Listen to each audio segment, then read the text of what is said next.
Salut, je suis Ernzoué, je suis président de la Fédération nationale de la jeunesse pour le développement. Je suis actuellement à Genève, au centre de l'Europe.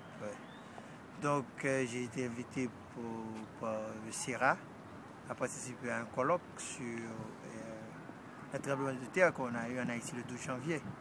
Donc, j'ai été venu aussi expliquer ce qui se passe en Haïti, un an après le séisme dévastateur du 12 janvier.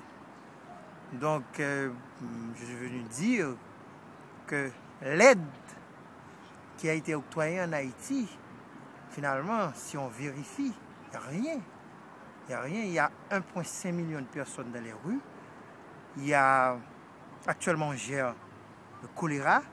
Et je crois que beaucoup de citoyens dans le monde entier, dont les Suisses, ont investi leur argent, ont donné leur argent pour aider, mais finalement, rien ne se passe là.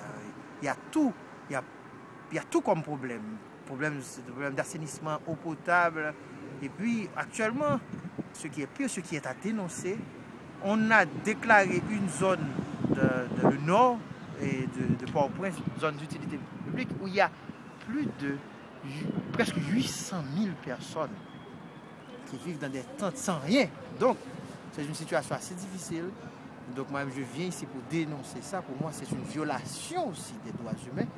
Parce que beaucoup d'organismes ont récolté beaucoup de fonds juste pour aider ces gens. Et puis, bon, on ne peut pas dire que rien, absolument rien n'a été fait, mais quand même, on n'attendait pas à cela.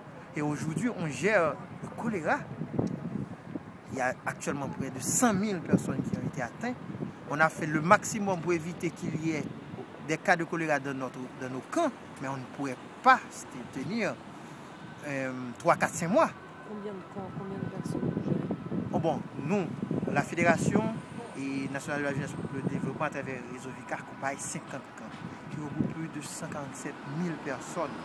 Okay? Donc nous avons des camps qui sont entièrement sous notre responsabilité.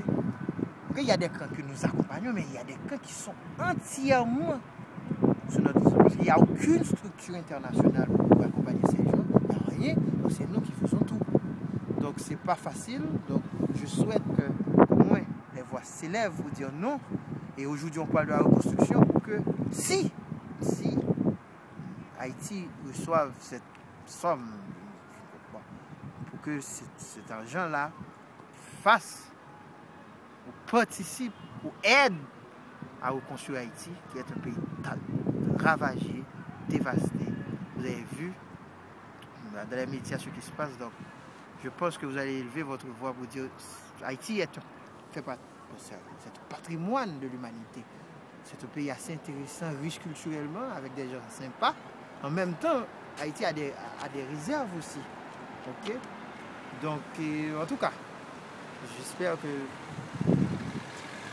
on va dire quelque chose pour Haïti et que tout le monde va nous aider à nous en sortir. Et quand même, je parle aussi aux Haïtiens, c'est votre responsabilité de se relever et de changer le pays aussi. Parce que en tant qu'Haïtiens, nous avons notre responsabilité aussi à participer à ce changement. Un petit message pour les FNJD qui vont te voir. Ok. Bon, j'ai un message spécial pour les mecs de la FNJD. Et il y a nos 164 camp managers, les membres, ces jeunes-là qui travaillent au jour le jour sans un sou. Et ils sont bénévoles. C'est pas facile de trouver des gens qui ont été victimes, mais qui travaillent bénévolement pendant une année. Il y a donc je leur dis chapeau. Et l'année 2011, on est en plein pied en 2011, donc il faut travailler, nous devons travailler dur et pour réaliser au moins un de nos projets qui est la construction d'un village pour 500 familles. Au moins on veut pouvoir faire ça cette année.